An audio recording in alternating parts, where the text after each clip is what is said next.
We are now live and you may begin.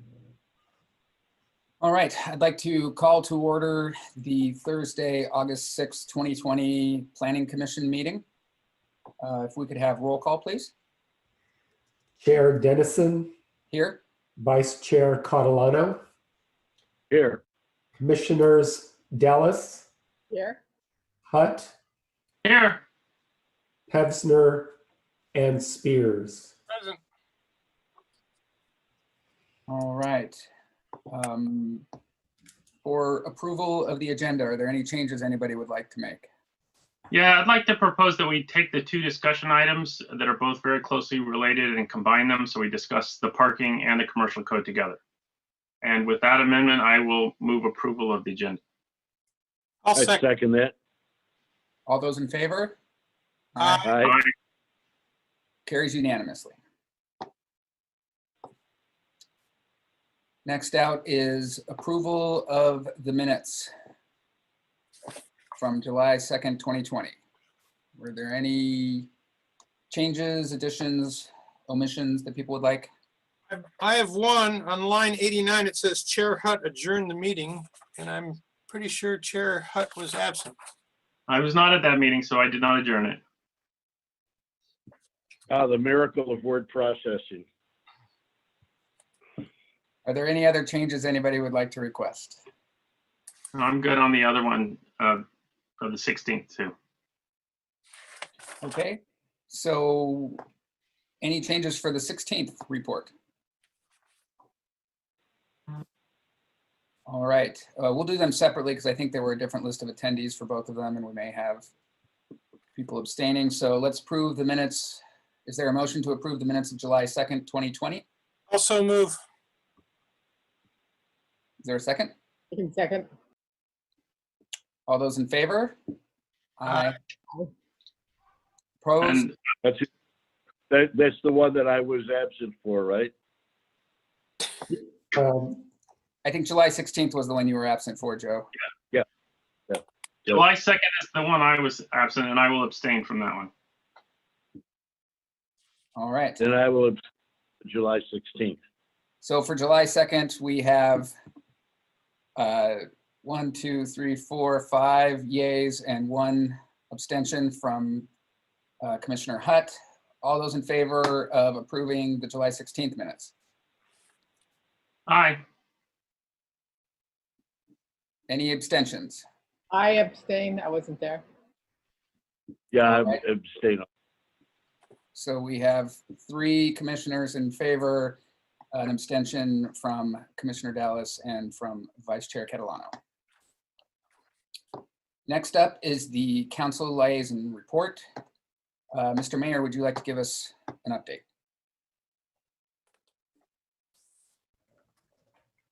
Yes. Okay, just prior to this meeting, we had a meeting with the city manager, Mr. Gonzalez, city attorney, Mr. Garagosian, myself, Mayor Pro Tem, and the chair and vice chair of the Planning Commission here. And the purpose was just to discuss a letter that you will be receiving that the council approved of at our last meeting. And basically, it's just stating that we were just setting a deadline to get the 2 things done, the recommendations on design review and also the commercial code. And, you know, the purpose of the letter is, again, just to serve notice that council expects to receive that by that time. And we will go with whatever recommendations or discuss any recommendations that you make, or if lack of recommendations and recommendations of staff. So again, the reason is because we've just been discussing these for just so long. The council has set the policy on what they're looking for. And at this point, we're just impatient and want to get it done. I mean, we're rapidly coming up to the end of our term here as council members. And myself as mayor, I just want to make that very clear. It's just that I want to get this done before we end the term. So you'll go into closed session and Mr. Garagosian will explain some things about what was discussed at the last meeting about the SB bill and what what the standards are for more objective. And hopefully that'll clear things up because we went down a little bit of a rabbit trail on the last meeting. So again, the council wants the design review to be more objective and less regulation. And we're happy to entertain any suggestions that you have that achieves that general direction that we're giving to you. And, I don't want you to feel like we want it a certain way. It's just a broad guideline to streamline a little bit, to make it, again, more objective and less regulatory. And we're anxious to see what you guys can come up with in the next 3 meetings before the deadline that the letter will specify. So if there's any questions, I'll be glad to answer it, or the city attorney can answer as well. Just to clarify one point, the letter states that 40 days from the date of receipt of the letter is when council can act on it. But I believe the latest that the Planning Commission can submit a recommendation is their October 15th meeting, which I believe is the second meeting in October.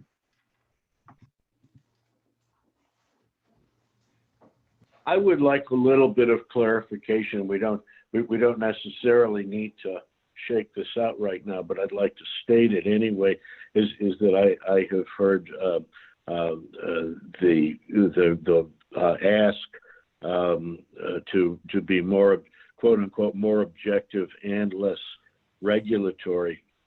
In order to be more objective, we need clearer, sharper definitions of what our findings need to be. So I just want to comment that we're going to be walking a fine line here, where we're going to have to try to be very sharp and clear about that stuff, and without being more regulatory than we already are. We're very regulatory, and in some cases not clear enough, perhaps. But it'll be an interesting exercise because we're going to have to do both of those things. Yeah, and I think that this is not something that we can actually have discussion on because this is not an agendized item. So Right. We certainly appreciate the mayor's comments. Thank you, Mayor. Is there anything else you'd like to share with us? I told you at the last meeting that I would be running for another term. Then I would not be running. Then I announced that I would be running.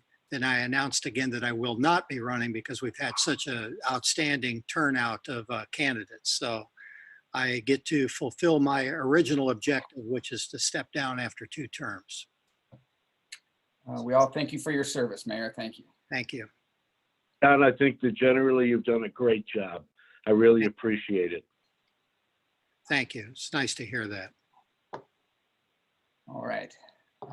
If there's anything else, Mayor? No. All right. At this time, any person may address the Planning Commission concerning an item that is not on the agenda. I'm sure that somebody is about to put up the phone number to call in. And while we do that and display that phone number, the Commission welcomes your attendance and participation. When addressing the Commission, please begin by providing your name and address for the record. Please keep comments to no more than 5 minutes to assure an orderly and timely meeting. Copies of the agenda are available for your convenience online.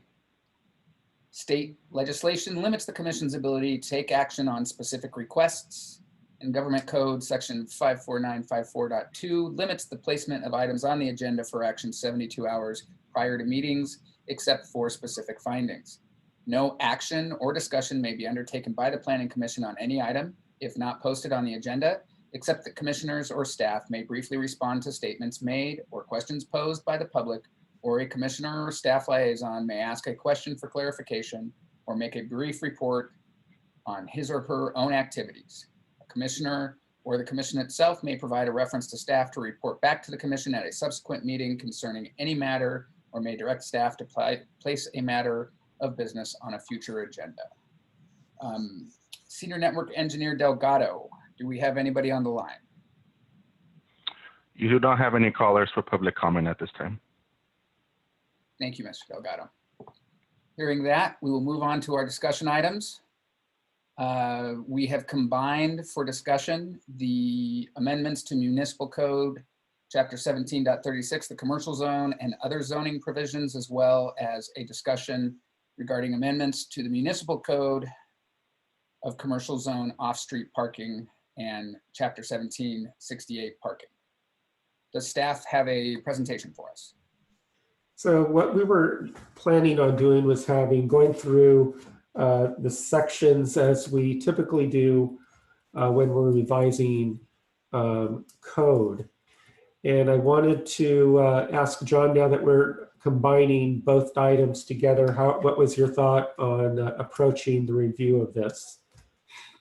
I think we can go through each section and we can probably hit the parking code at the end of those sections. I just didn't want to limit our ability to discuss parking while we were going through the other code sections. And also, as we go through the parking, we might think of some issues that harken back. So it probably makes sense to go through each section in order, and then unless people have sort of general overarching issues to discuss, and we can then at the end wrap up and see if there's, how close we are to being finalized and whatever tweaks we need to do a final version and a public hearing.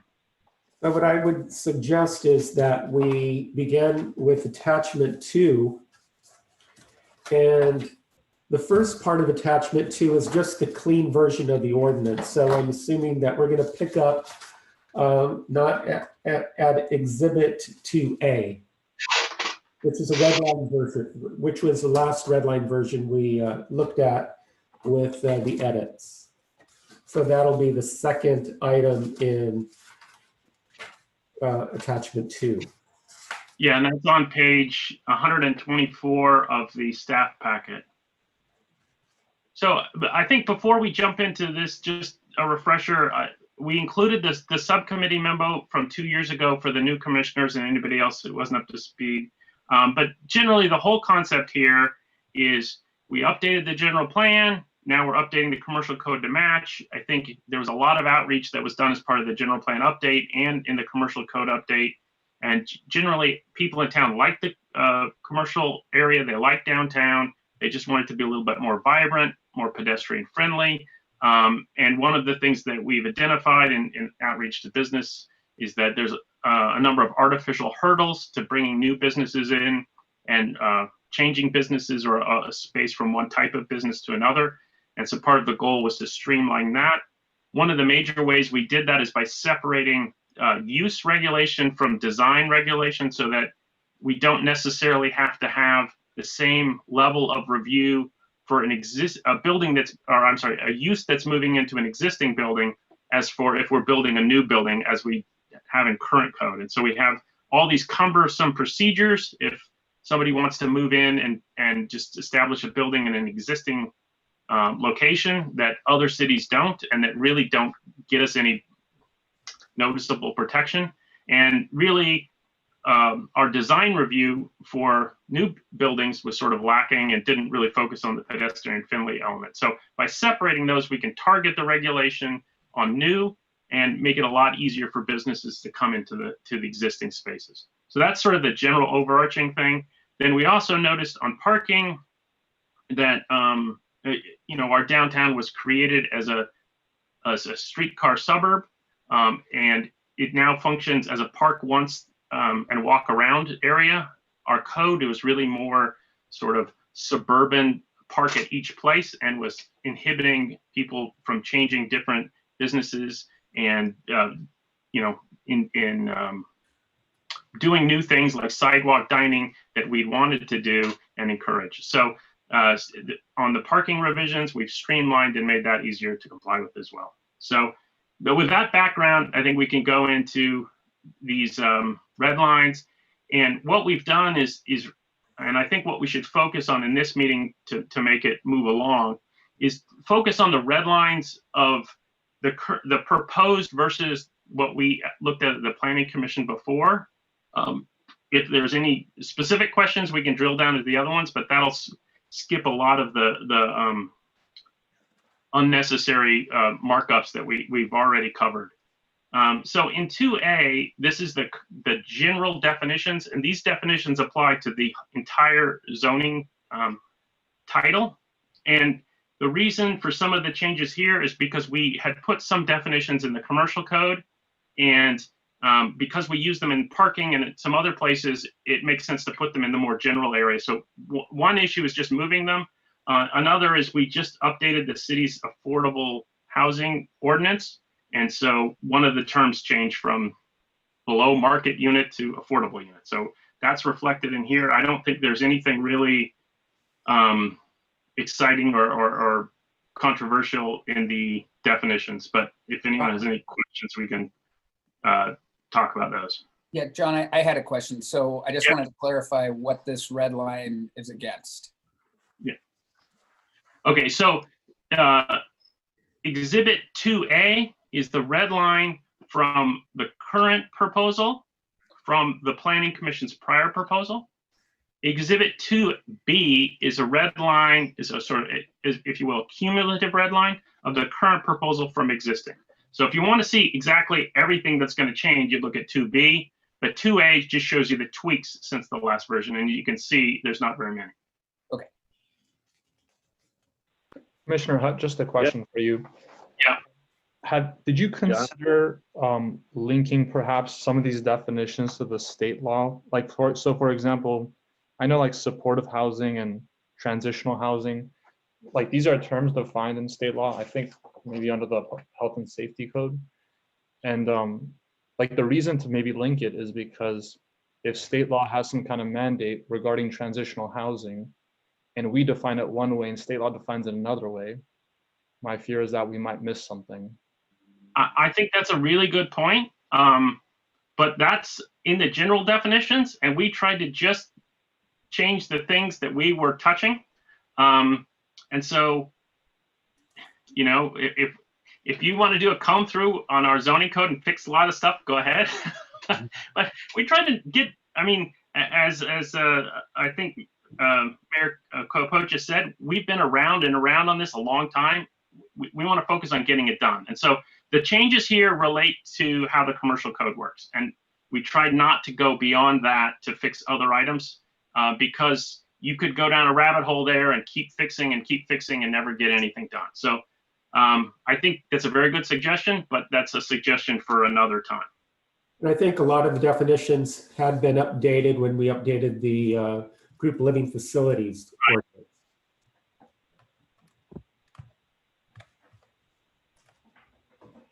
John, Yes. I've got a question for you. Yeah. The overview that you gave us just a few minutes ago, that was, if I understand correctly, that reflects where we left it, right? As a commission, is that correct? And how does that relate to that? The council has looked at it since, and so what was the council? Can you update us or remind us in terms of what the council said about our last work on it? Where do we stand in that big picture right at the moment? Well, I think the direction we've been given from council is to get this done and to, as Mayor Capocha said, is to generally streamline and make the regulation easier to comply with and more objective.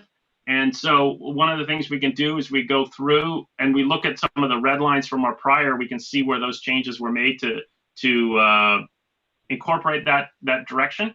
In the definitions, there really isn't anything all that new or different. It's just moving some definitions around. Yeah, I thought we had done a good job, so I'm wondering exactly how much more of that streamlining we have to do here tonight. Well, I think unless anybody has any questions on the definitions, we can move on to section 3A, which is the red line of the commercial code versus the prior version. And we can talk about those changes that we made to further streamline and to make the system work better. I just want to get clear on the red versus the blue on, for instance, like 2A. Yeah. The blue was what the planning commission suggested, and the red is what the staff changed it to, trying to follow the council's direction. Is that correct? No, the red and the blue are both our current suggestions. The red is removal and the blue is new. And so these are, Vincent and I got together and produced these together to respond to council's commentary and direction. And so that they represent a synthesis of those thoughts. So the red and the blue, the red is what you and Vincent did after the blue planning commission. The red and the blue, yeah. Okay. Had there been any staff direction on or council direction on the prime storefront area?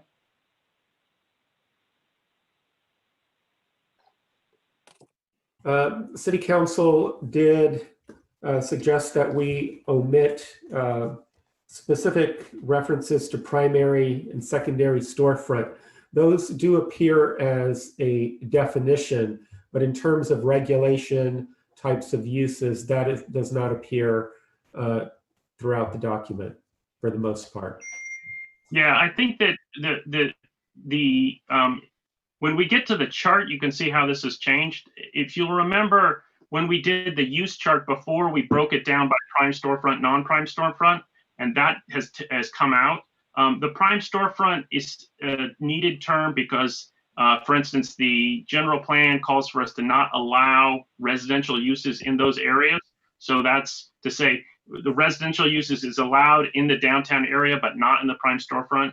The general plan also calls for incentivizing office uses outside the prime storefront. So it's still, the concept is still in the document, but it's used a lot less throughout. Thank you. So if you look at Exhibit 3A, which is starting on page 162 of the staff packet, you can see that section 1736.015 is definitions. This was reduced because some of those were moved up into the general definitions.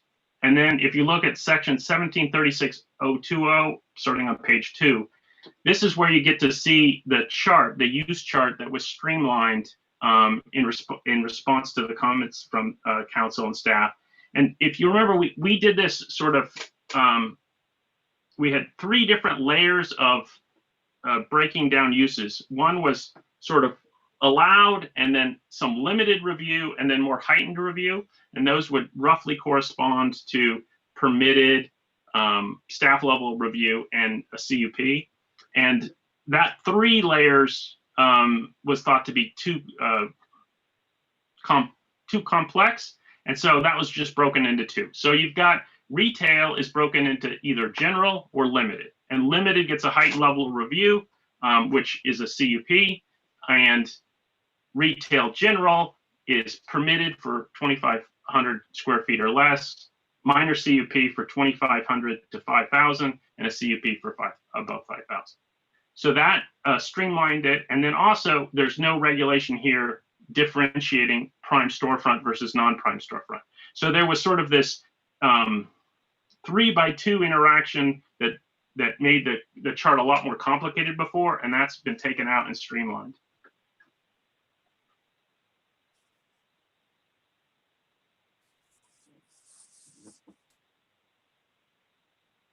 But the byproduct of that is there could be non-retail stores on the first floor of our business district. Yeah, I mean, we before had required a minor CUP for that, so now that's not required. But we do talk about in the design area on some of those. In some instances, there would be administrative design review permit to try to make sure that they're pedestrian friendly. But yeah, it would allow that a little bit easier. And there's also that interim area of uses that we don't have. And so when we get to Exhibit 4A and we look at the list of uses, you'll see that that interim list was broken up and moved. Some of them moved down to general and some moved to limited. Okay.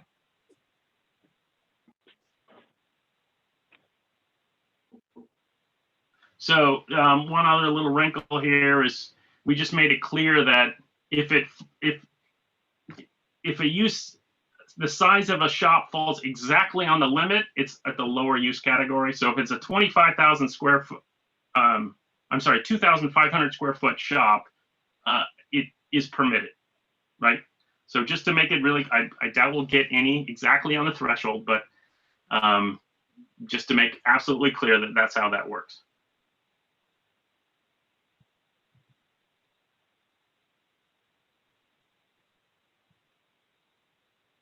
Okay, so any questions on that?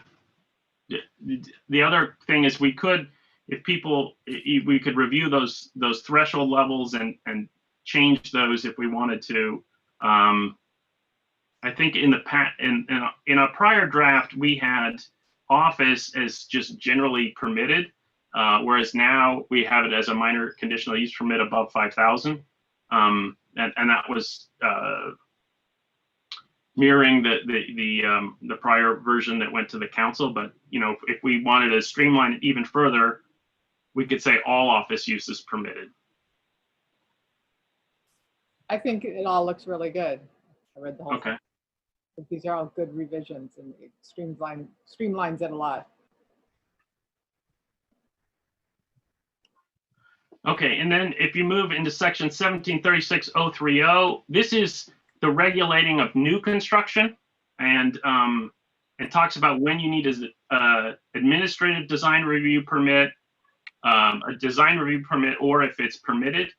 And this is one of the areas that we sort of had, we went round and about, and I remember Manish had a lot of issues and didn't think this quite worked. So we've tweaked this a little bit.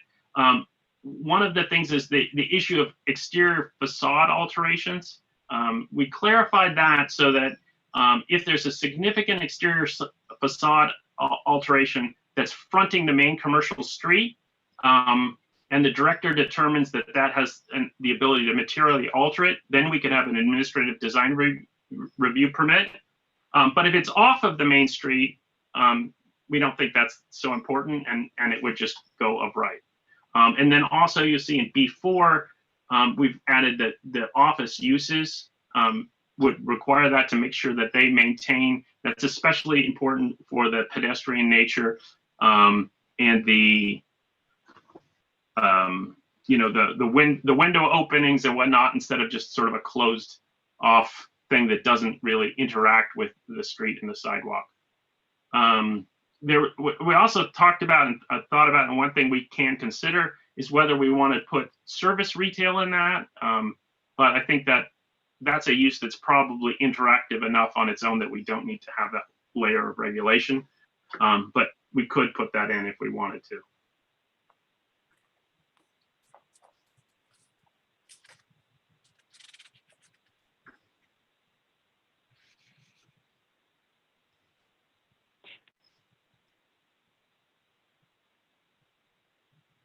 This all looks really good. Thank you for the work you did on this, John. Sure. And then 1736.040 is the design criteria. These talk about, especially in paragraph C, they talk about the pedestrian friendly nature. These came quite a bit directly from the updated general plan, and there's no changes that were suggested to this section. And there's a diagram that shows you some of the articulation and some of the step backs for view preservation. 1736.050 talks about residential, and this is where you have the issue of residential in the downtown area, and again, on a main commercial street, it has to be above or behind, so not in the prime storefront area. Whereas if it's on a side street, and you remember like going up Lima or down Lima or Windsor, there's little areas that are zoned commercial where you might have a house, and before those were non-conforming, and so this makes those conforming. Also, as you go east on Montecito.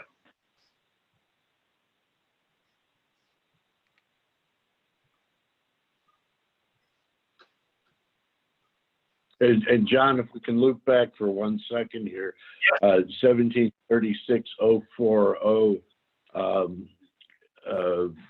and in design criteria, are we comfortable? I'm wondering, are we comfortable with the way this is written, or I should say, is the council comfortable with the way this is written with their mandate to us to be more objective? It's very, very hard to avoid a certain level of judgment or opinion anytime you're talking about this, and that's not to criticize it, which is very well written. I'm just wondering if it's still, in light of what's going on right now on that other subject, whether this is satisfactory to them or not, or is it going to come back around to us again? Mm-hmm. Well, a couple items. One is the other is dealing, and a lot of the state mandates are dealing with housing as opposed to commercial. Many of these items and the exact verbiage were lifted straight from the general plan. And the third thing is when there was a revision of this, the council considered this section wasn't modified at all. So I took all that to think that this section is fine. And I think it really discusses what we want as a community, our downtown to look like. I think we also tried to put in, with regard to the articulation and the views, we tried to put in some objective criteria and also provide examples so it's clear as to what we're after. Okay. I like your assessment you just gave me right now. Thank you. Okay. 1736-060 is the size and area. This is the side yards, front yards, and whatnot. And also the angle plane, which we added where it abuts R1. This was not changed, and neither was 1736-080, which is the building coverage and floor areas. The FAR was taken directly from the general plan. None of this was discussed or a need for revision at the council level either. So this all stays the same. 1736-100 is parking. This we cut out entirely because when we talked about it before, we added some specific parking concepts that we wanted to implement, thinking we weren't going to revise the parking code itself. But now that we've revised the parking code, all of these ideas have been moved to the parking code where they really belong, and so they've been taken out of here.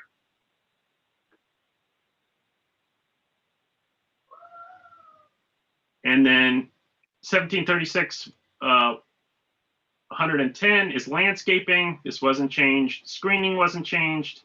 Hours of operation, we only changed the date to update it. And the rest of these items all were unchanged.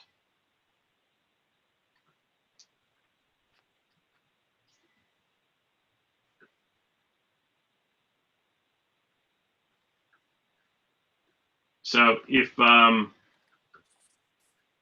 anybody have any questions on any of that or things we want to modify further?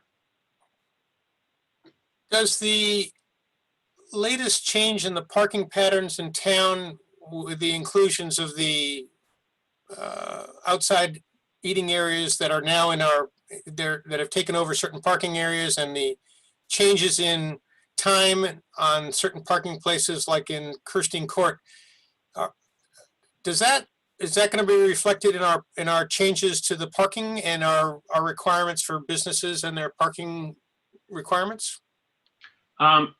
Generally, no. Those are really deal with city-owned parking. But we can talk more parking when we get to the parking section, if you want. Yeah, because some of those spots that are being used now, and I believe they're being used appropriately, were part of, parking studies and things like that, and we're sometimes figured into the total available slots that businesses could have. And, I think one of the things that's going to happen with this COVID event is that we're going to look at some of our public spaces as differently. We now have people on tables in Christine Court. And I don't think we envisioned a change in Christine Court that would involve, people dining underneath that bell tower. But it's happening, and it may be something that we want to carry forward. Likewise, the places where we've traded parking spots for restaurant seating. Some of that may want to fall over, even though the structures themselves may be temporary. We may want to re-examine that, down the line. And what I don't want to do is I don't want to rule that out and make it a non-starter. I think we should be flexible enough so that we may have found something that is pleasant for the community. Yeah, I Yes, agree entirely. Yes, it's pretty interesting to see how these COVID-related changes have actually helped animate our downtown area in certain ways that we otherwise would have been working on a long time. I mean, it was kind of a big jump forward in a way, and monitoring how well that works and what people's acceptance is over a longer period of time now will be interesting to watch. But I think it's a good thing. Right. I think one thing to keep in mind as we review this code is this code speaks only about private off-street parking, not on-street parking, not public parking. So, nothing in here is going to change that. In a lot of ways, it's going to make it more feasible because we've streamlined it and reduced some of the parking requirements so that people won't have to, build new parking lots, private parking lots. But to the extent we want to rearrange parking downtown, I think that's something beyond the scope of these code changes. But as we've discussed in other things, I mean, certainly we could talk about doing diagonal parking going farther up Baldwin so that there would be more parking there so that we could have this outdoor dining potentially permanent that is temporary for COVID. Well, let's wait and see about that sort of thing, because I don't know other people's experience, but has there been any significant pushback about the reduction in on-street parking, or are people just getting more accustomed to not having to drive a short distance and park your car downtown? I see an awful lot more bicycles, skateboards, electric carts. Maybe we're headed in the right direction that way. And if we're not getting a lot of pushback on this very, very obvious, right in everybody's face, taking away parking spaces, it's going to be very interesting. That's really kind of moving us in the right direction. Yeah, I think it'll be interesting to see how that plays out once we sort of return to whatever the new normal is and see how those things mesh together. Mm-hmm.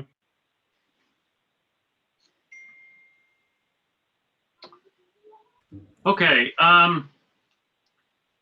So if there's no other comments on that, we can move to Exhibit 4A, which is the list of commercial uses organized by category.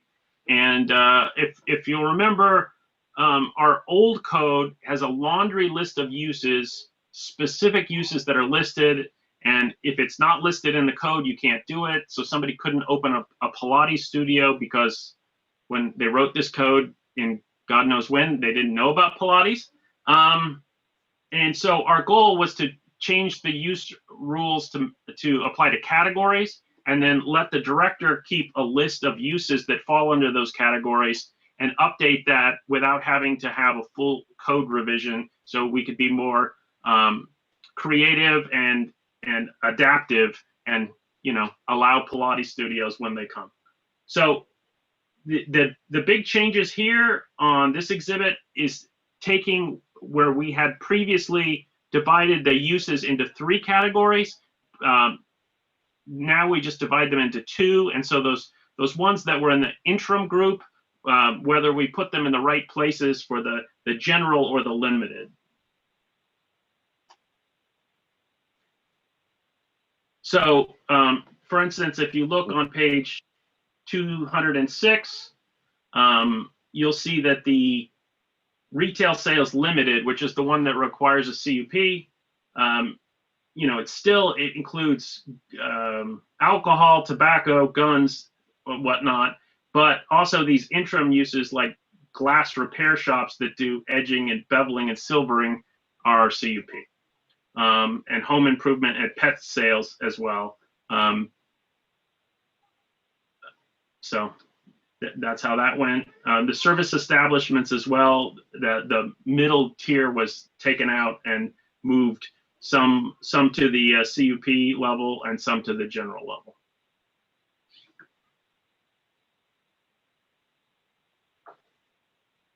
No, it's a very good move to, those old lists were kind of like a bunch of people sitting around and all trying to outdo each other, thinking about what they could include in the list. And as we see times, so that's silly to begin with. And then as times are changing, we're going to be seeing new kinds of businesses show up that we can't even imagine.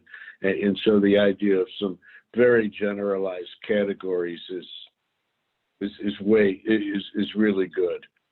We've seen the troubles that have been created in the past with whether you're on or off the specific list, and this is absolutely a good idea what you're doing here. Just to clarify, remember this list is not included within the zoning code. It's going to be independently maintained by the director. So that gives us a lot of latitude to include new business uses that are not captured here. One So thing- when One somebody thing I comes to you, recommend on this is and I know that this is not a list that would be kept anywhere but with the director, but it specifically lists Zipcar. These companies come and go so quickly. We might want to remove any reference to an actual name. If you had put curbed in there 4 months ago, you'd have bikes, right? So But that's one of the beauties of having a list that the director maintains, that you can have an example that works today, and then when Zipcar goes belly up, don't mean to curse them, but as you said, these things come and go, that we can change that to the next one. Whereas if that was in the code, it would be there for 30 years, So that's right, a really good example of how we hope this to be maintained. One other thing to keep in mind is if an applicant feels like the director is being recalcitrant and refusing to properly categorize their new use, that applicant has the ability to appeal to the Planning Commission, and that's provided in the code, so that there is a suggested. How do you say this? There's a way for them to find justice if they feel like they're not getting it at the staff level, but I expect that will be rarely, if ever, used. One item that's not mentioned is a possible cannabis shop.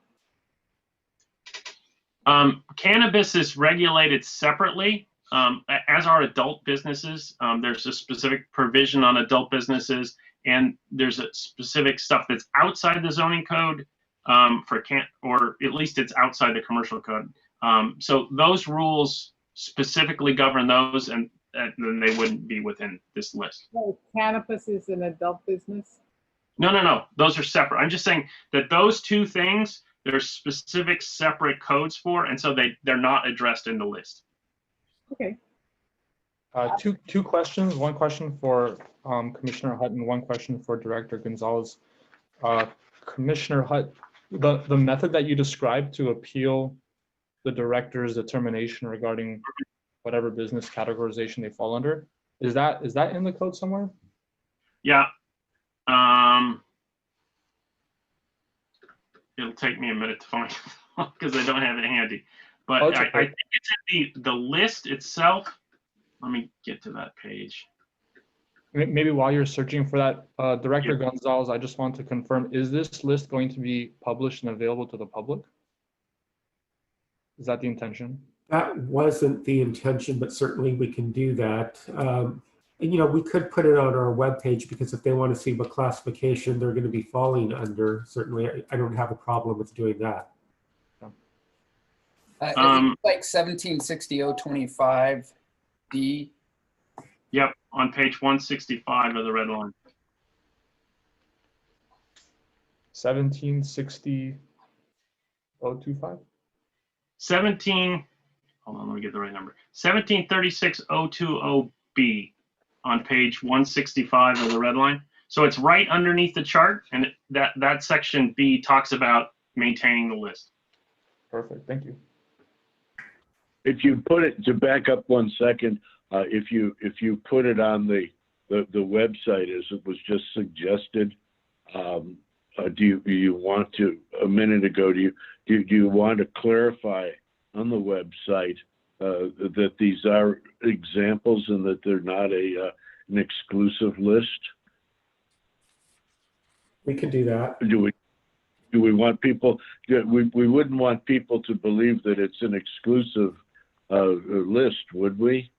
No, I think we can say that this this list is subject to the commercial code, including section 1736-020, which allows for additional uses, and refer people to there.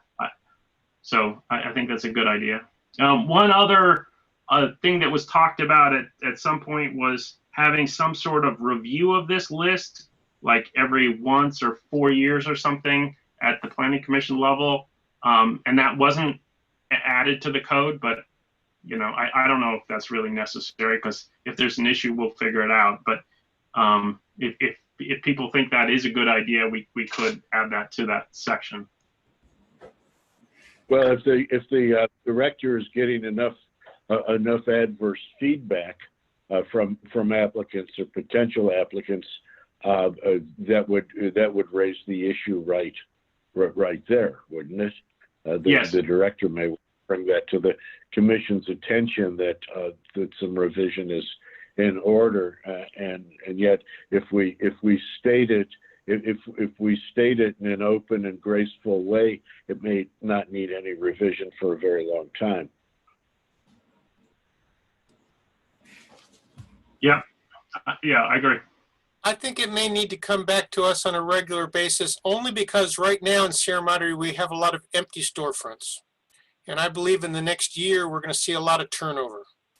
And with that turnover will become opportunities for things that we haven't thought of. We can certainly bring it back at least on an annual basis or as needed basis.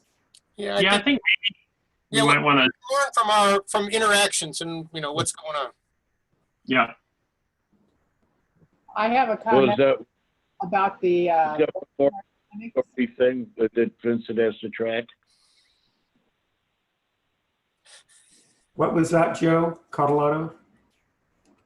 I was just asking, as you're tracking these kinds of things to, like the suggestion that it come back on a particular frequency, is this more difficulty for you to have to track all those kinds of things, or do you have a managerial way of handling that easily, or what? Yeah, we will write down things as they come up, as items that eventually we want to amend. For instance, general code amendments, where we have typically keep a list of items like that. And certainly, if we're seeing difficulty in placing any type of proposed business in the category, and then we'll certainly, that doesn't come up too often, but we can certainly keep track of those pretty easily. Okay, so it's no big deal, in other words, to you. It should not be. Thank you. Commissioner Dallas. The veterinary clinics are listed as both general and limited. I think we should decide which one it is. I'm sorry, I didn't hear you. Which is?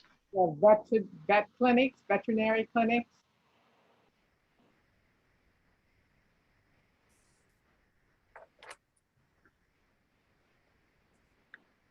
under service?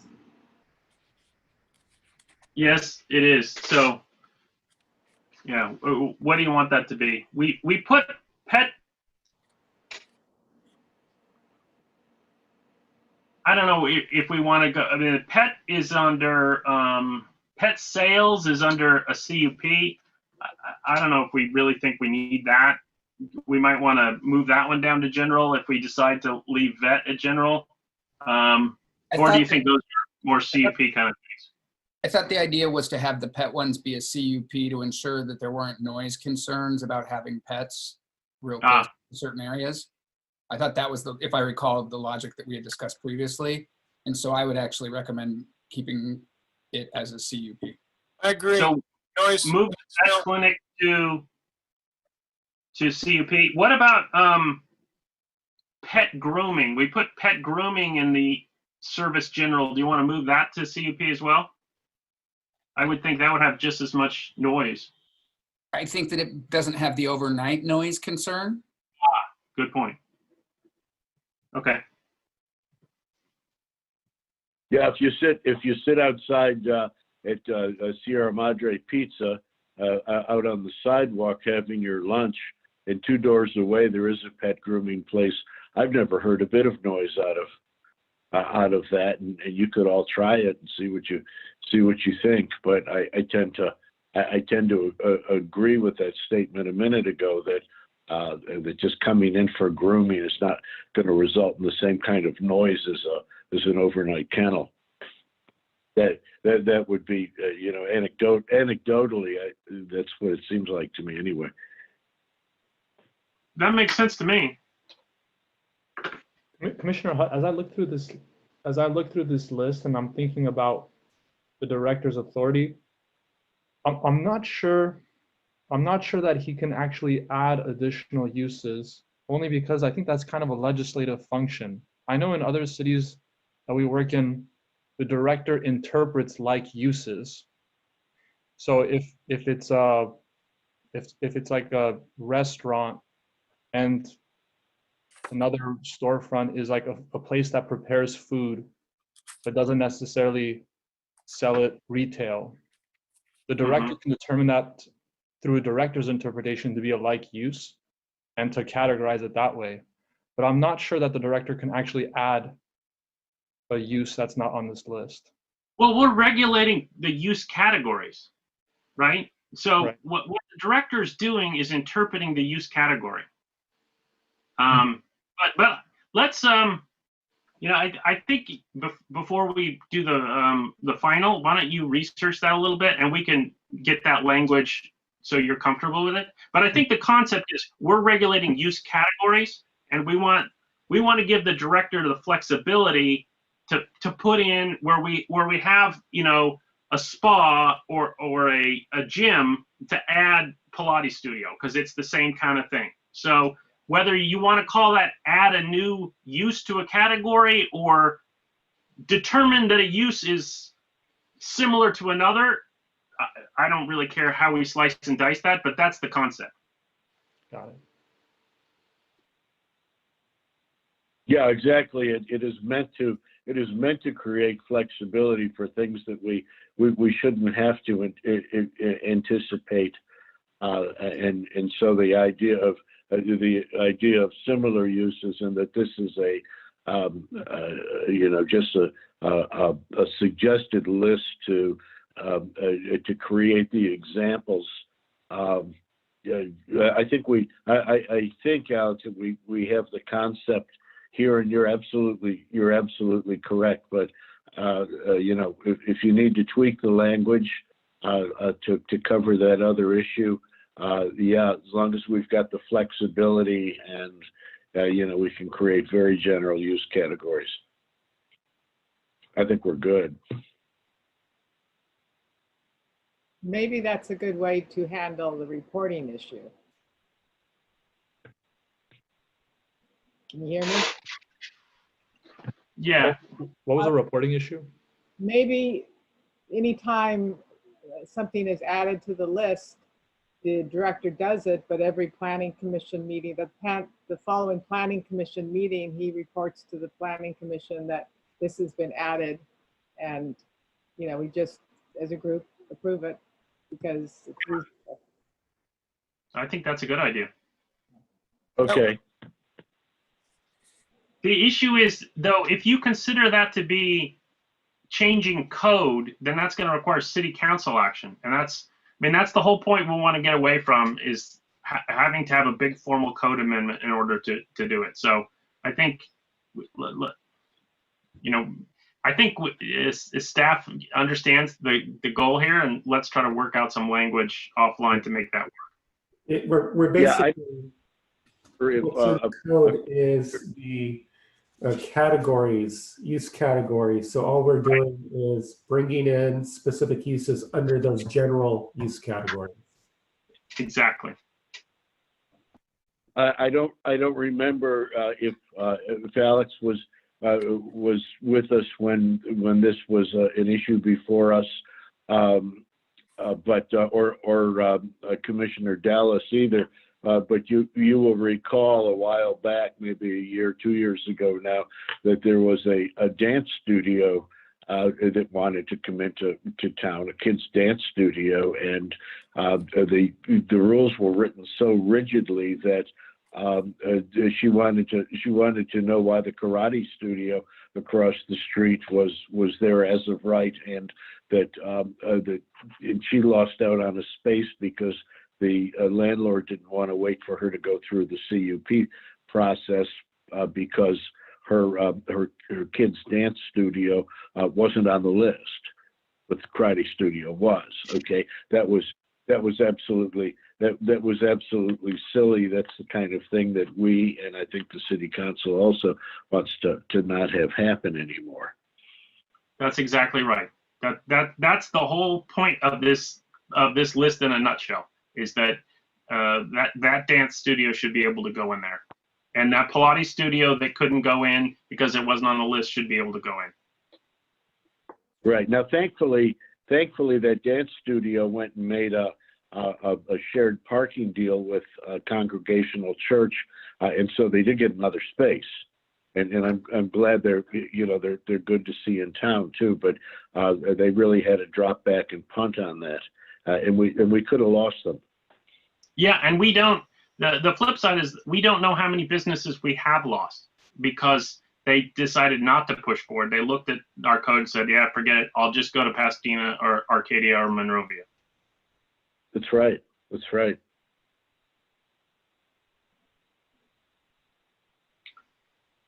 What's next, John? Okay, next is the manufacturing zone, which is East Montecito. So the backdrop here is that the manufacturing zone allows all uses that are allowed in the commercial zone. So they're linked, they're tied together. The direction we got from City Council was don't mess with East Montecito, except to the extent you need to fix it so that the cross-referencing all works. So the changes that are listed here are the same ones that we had before. We haven't made any further alterations, and basically it's just making it so that the changes that we're doing now to the commercial code work throughout, and we corrected a couple of little issues that were there. And to be fair, we did make one change. We cut out rabbit slaughtering. That was Bob's suggestion because he's a softie. But you know, I guess that's technically against the council direction, but I think they probably concur. We don't want to slaughter rabbits in town. So there's no new revisions here. It's just to make the code mesh with the commercial code so that people can, when they're doing commercial zone uses in East Montecito, the code actually functions. And later on down the line, perhaps we can do a more fulsome review of East Montecito. But I think if we make these amendments in commercial code and these cross-referencing fixes, it'll at least be a functional code, whereas it's not right now. John, so where were the traditional manufacturing uses on there? Where in the zone is that covered? I'm losing my orientation here. Okay, if you look on Exhibit 5A, That's section, that's page 213 of the staff packet. That's the manufacturing zone. And so section 1740.010 is the permitted uses. And that includes okay. the laundry list of traditional manufacturing and industrial uses that are allowed in East Montecito that are not allowed elsewhere. But you'll see that the first one on that list is any use permitted in the C zone. Got So, it. Okay, thank and there was Uh-huh. this language afterwards that made it very complicated on how to interpret that, and we've taken that out. And then if you look at 1740.020, we just basically incorporated the property development standards from the C zone into the M zone when you're doing C zone uses. Got it. So Got it. The list is still overall very specific though, under 1740.010. It is. And that's something that I think we, in the future, as a city, should try to address. And doing a overhaul of the zoning on East Montecito makes sense. But again, our goal was to try to fix the commercial code and only the way it interacts with the manufacturing, and leave East Montecito and the manufacturing code for another day. I understand. Right. Okay. hello? Yes. Mr. Dallas. Yeah. Why were the rubber uses taken out? The tire rebuilding and rubber fabrication? Toxic release. Oh, okay. Just curious. We 86'd a couple other ones that had hazardous chemicals involved too. And we fixed a couple of typos.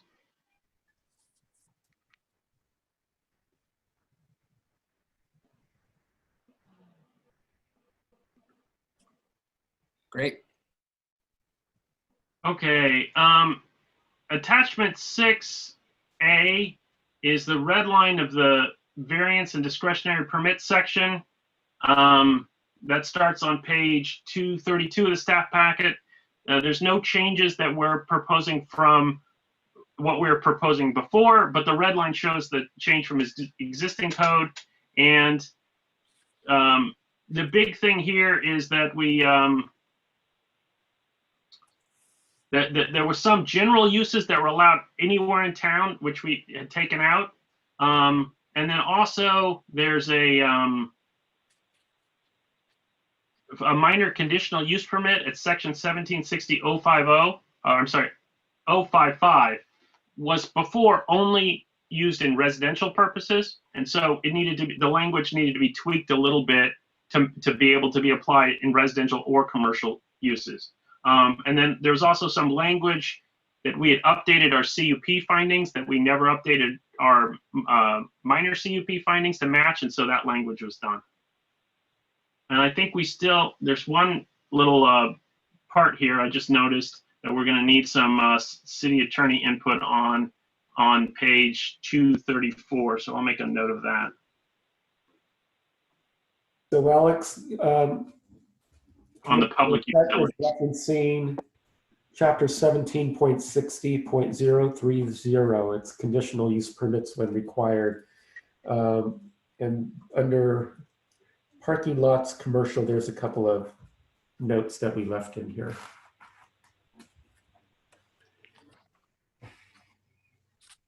So what's the question specifically on page 234? There's two lists of public utilities that require CUPs that we didn't understand what our ability to regulate was, because those might be regulated, outside the city. And so we don't know if we need to change those or just leave them as they is. So if you could take a look at those two provisions on page 234 of the staff packet and let us know if we can leave them as they are, or revise that's what we need there.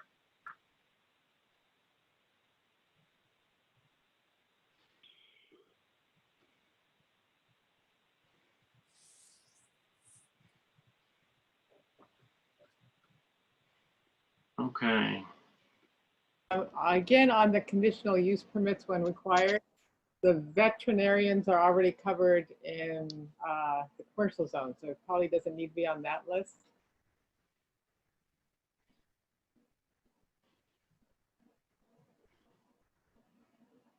They are. Yeah.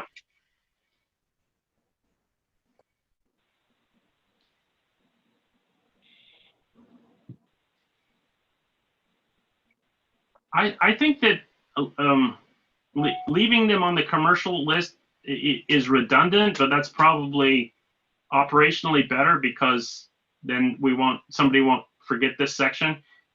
This section 1760030, I think, is another target for our future revision because this is a kludgy section that doesn't work very well, and we should probably do away with it and put all of these uses into the zones where they belong. But again, I think that's, a task for another day. Okay.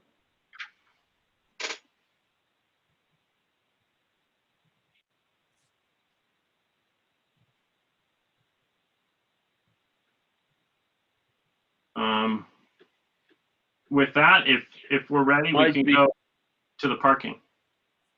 I would like to comment that if we do move this into the respective different zones, that it may be easier to take them each in their own situation and explain why or what the standards would be for the issuance of a conditional use permit, where that's just maybe way too much to try to do in a catch-all section like this.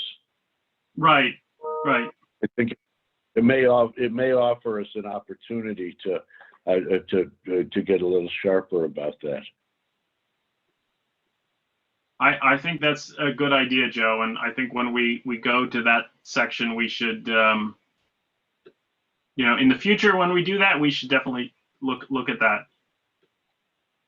So John, before we move on to parking, I assume that's next. Yes. Should we finalize our comments on this for staff before we move on?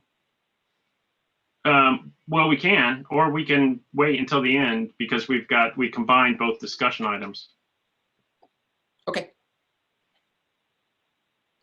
I think, I don't know. We'll see if we come up with any concepts on the in parking that interact there. So let's see. I'm trying to find the parking that I think it's probably best if we look at the red line from the last version that the commission looked at, because as you remember, we did some heavy gouging of the table. And again, we had a situation where every different use had its own parking standard. It made it very complicated and convoluted to interpret, and also made it difficult for reuse of buildings that were originally one use to be moved to another. And so basically what we've done is non-residential parking is into two categories. The commercial parking is one standard for the prime storefront and one standard for the outside of the prime storefront. That's going to make it really simple to interpret because you don't have to squabble over what the use is. And it's also going to make it easy for reuse of those places because the standard is not going to change with the use. So I'm trying to find the red line of that. Page 263, is that what you're looking for? Let me see. Is that attachment C? Yes, 63. That's where we start the red line of the changes from the last time. So section 1768020, you'll remember that in the prior draft, we kept the concept for residential parking based on bedrooms. And we all thought that was kludgy and it would be better to switch to just square footage. That way we don't argue over whether a den is a bedroom or an office or what. And then it's very clear and clean. And so section 1768020A moves the residential to square footage.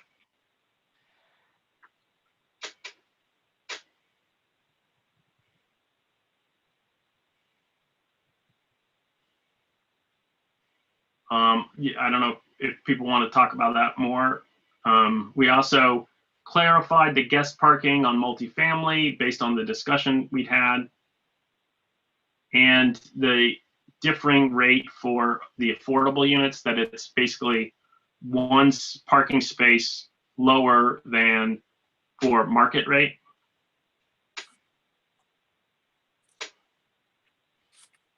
And then, of course, parking for second units is governed by the second unit ordinance because the state has told us what to do there.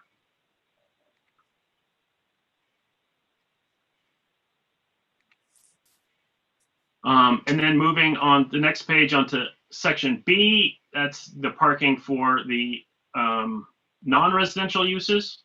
And here what we've done is, I said, we bifurcated between the two two areas. And then 3 is basically on institutional uses, because we didn't really think there was an appropriate standard that would match all institutional uses, that the parking would basically just be determined either during the master plan or the CUP for that use.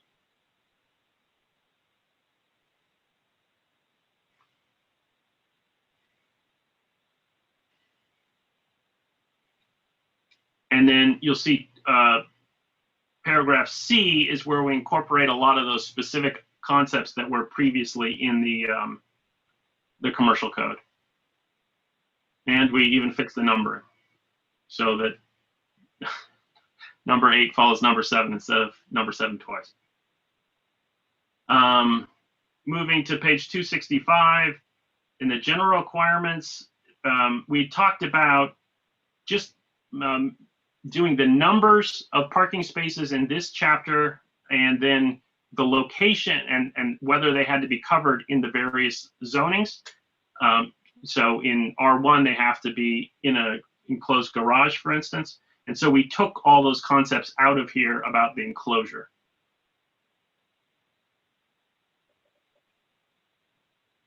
Yes.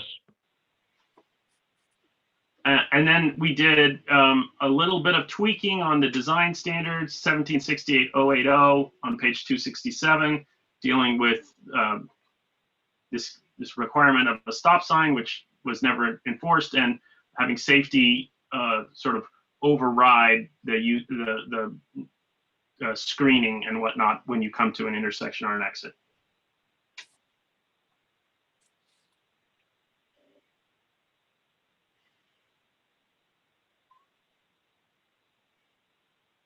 I'm sorry, I was kind of processing the required parking for institutional uses. Yeah. Is it safe to say that there's not parking requirements already in place for things that are zoned institutional? There's not. You don't see it in this red line, but in the red line from the existing code, there are again a laundry list of institutional uses. Church, it's by so many parking spaces per pew, I think. Yeah, I guess it gets really detailed. Yeah, that makes sense. I guess I was just concerned about the idea of basically this means that institutions always have to come and get a CUP. Is that what we're saying?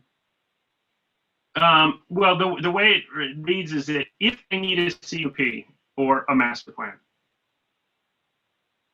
So if an institutional use is doing something like putting a storage shed in the back that they can just pull a permit for, then we don't measure parking. They just go do that. So it's only when they do something that requires a CUP or a master plan, at that stage we'll evaluate the parking. Okay. Good clarification, thank you. And that was stated in there? Yeah, that's That in it's on section 1768-020B3. okay, I don't want to back up. Okay, I'll take your word for it, John.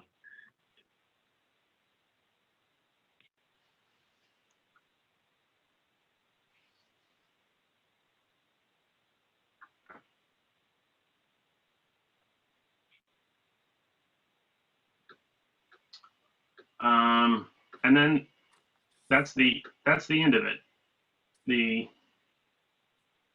So That's John, But I, we were down, right, before we backed up. So then we have Q as an additional item here. Yeah, Q was the item that we discussed about the minimum driveway widths, that meshes with some provisions that you help me with this, Vincent, that were supposed to be added but were never codified or something like that. Well, there was a section in the parking code that referenced an exhibit, the last exhibit here, which is Exhibit D, but it had no reference in this code. So that's why we added that. I see.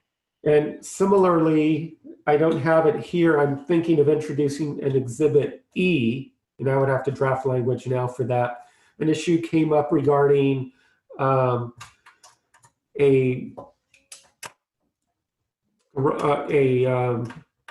multifamily building proposed with a driveway that accesses all the parking garages at the length of the lot, but we have no requirement for turnaround provisions.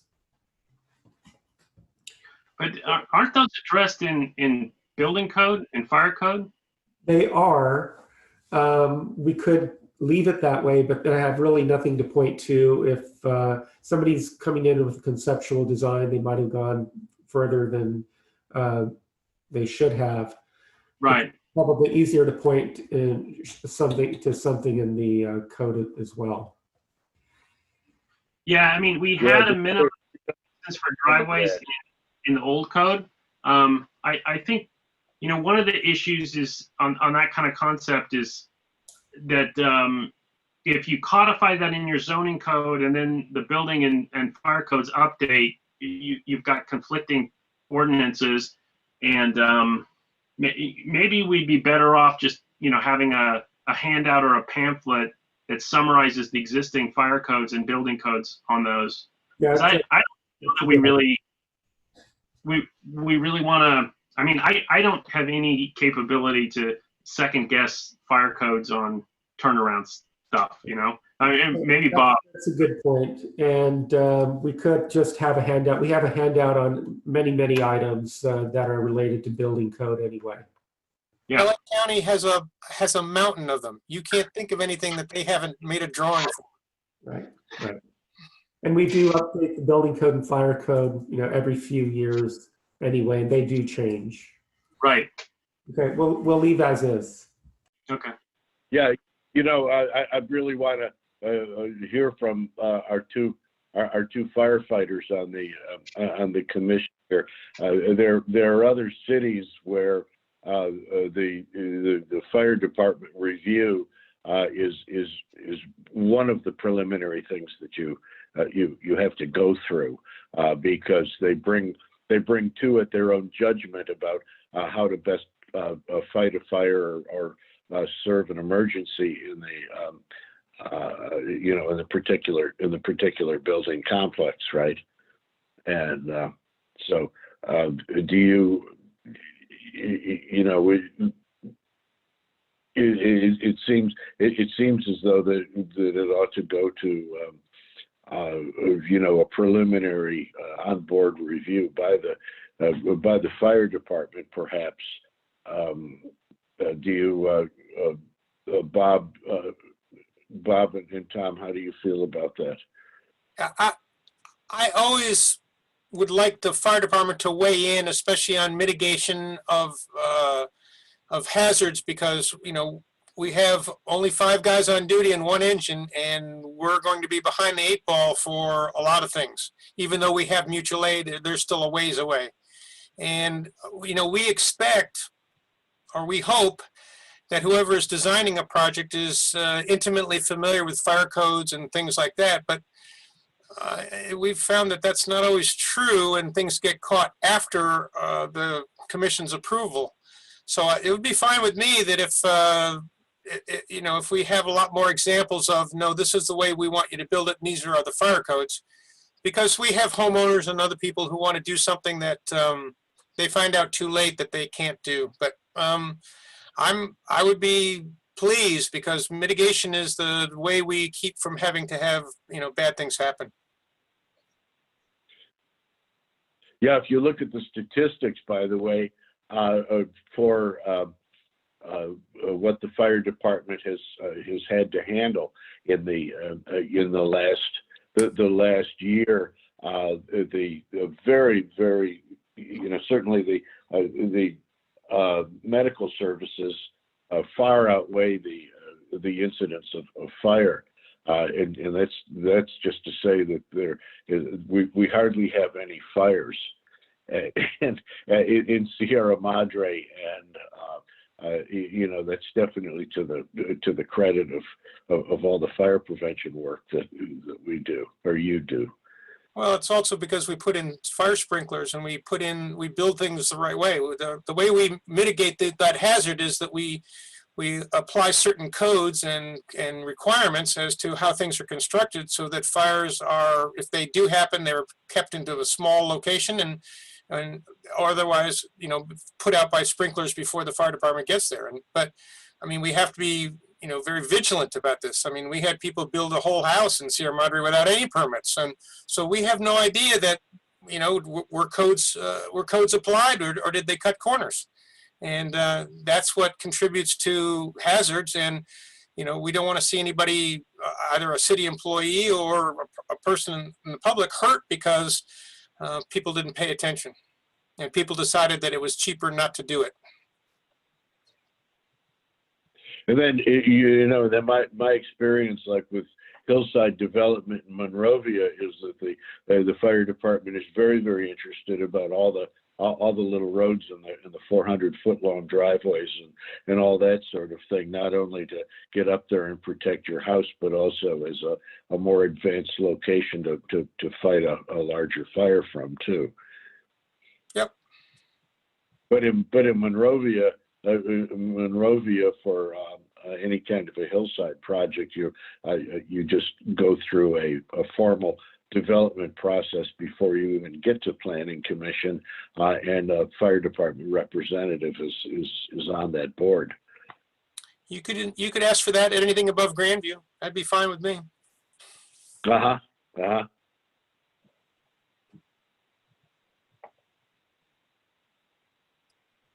right, John, what's next? I think that brings us to the end. My favorite section. Basically, what the staff recommendation is for the planning commission to direct staff to schedule the matter for a public hearing. Yeah, I think we should do that. If we can, I would like to do it a public hearing for all the code amendments at once. I think it's simpler and they all interrelate. It sounds like we have 3 things that need to be corrected or at least reviewed. That's page 163 of the staff report, section 1736.020B, and that's whether the director has the authority to add a use or if that's legislation, and to change or modify that language to make it clear that he's just interpreting the categories and adding like uses. The next is on page 206 to 207, where we have vet clinic listed twice, and we want to delete it in the general and put it under the CUP. And on page 234, we've got public utilities require CUP, and we need a little bit of city attorney review on that to make sure that that still works, or if we should just strike that altogether. Do I hear a motion? Also move. I'll second that. All those in favor? Aye. Aye. Aye. Any opposed? Hearing none, motion carries unanimously. John, thank you. You've done a great job on this. Yeah, Oh, you're welcome. All right. Next on the agenda, Planning Commission reports. Any commissioners have anything to report? I do. Go ahead. Should I go ahead? Go ahead. I've got 3 things I'll try to hit on briefly here, and they all have to do with housing. a couple of meetings ago, I had commented that while the state keeps pushing for more housing, that we're out of resources, and that was interpreted as meaning we're out of water, which we're really not at the moment. But what I would like to clarify is that our resources include all of everything infrastructural, from roads, highways, to our schools, all kinds of utilities. Very, very generally, we're running short on resources in all those kinds of categories, and massive increases in housing are only going to make that worse. The second thing is that since a lot of these things were developed, these requirements were developed, that we now have COVID, and the spread of the infection is linked in part to multifamily housing and lower income multifamily housing, whether tight quarters, people sharing elevators, sharing corridors, parking, lobbies, all that sort of thing. So I wonder if there's going to be any kind of an issue raised. I know that within the architectural community, there's talk and some people working on the development of new building forms for multifamily that are going to avoid this problem. But the spread of COVID in multifamily is an issue that we need to be aware of. The last thing I want to mention about this is that there's some pushback right now of the American Institute of Architects that I'm a member of, is taking on a role about these increased density issues. And one of the things that they are going to be talking about is that the density should be distributed where it's most appropriate from a planning standpoint, and not just this shotgun approach that a lot of the state laws are taking. I'm not including the ADUs in that. They're more articulated, but that they are taking on the issue of density being distributed where it's most appropriate, and helping cities visualize the evolution of their city forms. So I'm looking forward to a lot more work on all of these issues related to these laws that are out there, and to the multifamily building configuration.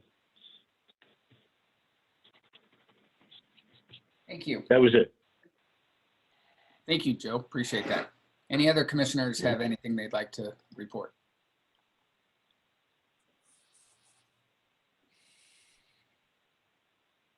All right. Planning and Community Preservation staff reports. So Commissioner Hutt, you made a reference a little bit ago after moving the two items we just reviewed. You said you wanted to consolidate all of those public hearings collectively. Would that include the design review findings? No, I think that we're ready on these. I mean, we've got 3 tweaks, right? So design review, it seems like we still need a lot more work to do. So I'd love to get this one done and out of the way so we can move on to that one. I will calendar both of those items for the August 20th meeting. Yeah. Great. No, we definitely should move ahead and not wait on the design review work. So I will also calendar that for the August 20th meeting as a discussion. Great. And that concludes my updates for our calendar. In an effort to keep moving forward on the design review, commissioners, do you think it makes sense to put together a subcommittee to look at these in advance of the August 20th meeting and put forth some recommendations?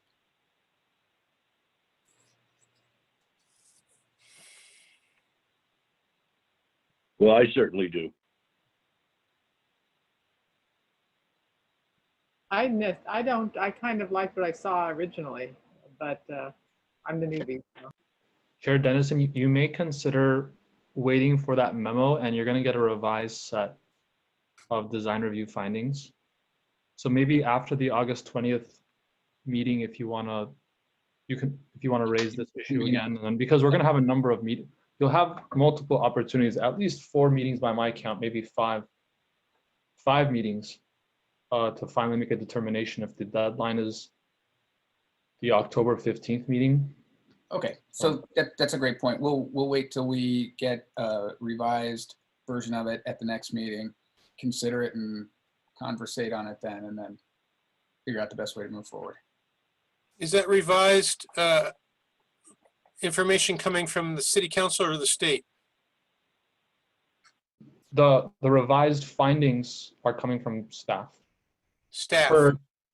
Per city council direction, which came much before. Council's direction to staff to us. From city council to all of us. Okay. Well, but there is a base in that state law, SB 330, was it? Yeah, no, I think just to clarify, I think there's some confusion. At the next meeting, you're going to receive the letter that the mayor had discussed. It's going to be an attachment to our staff report. And that letter is just going to describe what the procedure is going forward with respect to design review and commercial code, but it sounds like we'll take care of that at the next meeting. And the legal opinion that we'll receive, that's separate, that's confidential, and that's going to be regarding design review. At the 20th meeting, you'll also likely receive, if we get it done in time, a revised set of design review findings. Going back to SB 330 for a minute, that bill is law. Yes. That bill was signed. Would it be worth my reading it now or our reading it now just in advance if we want to start thinking about the issue? Sure. Can I find it online or do I copy from staff or what? If you Google SB 330, you'll find it on the legislative info website.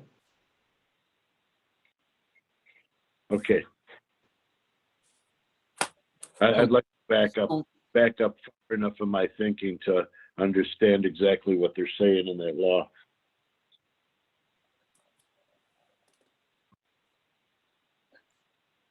Any other comments from commissioners?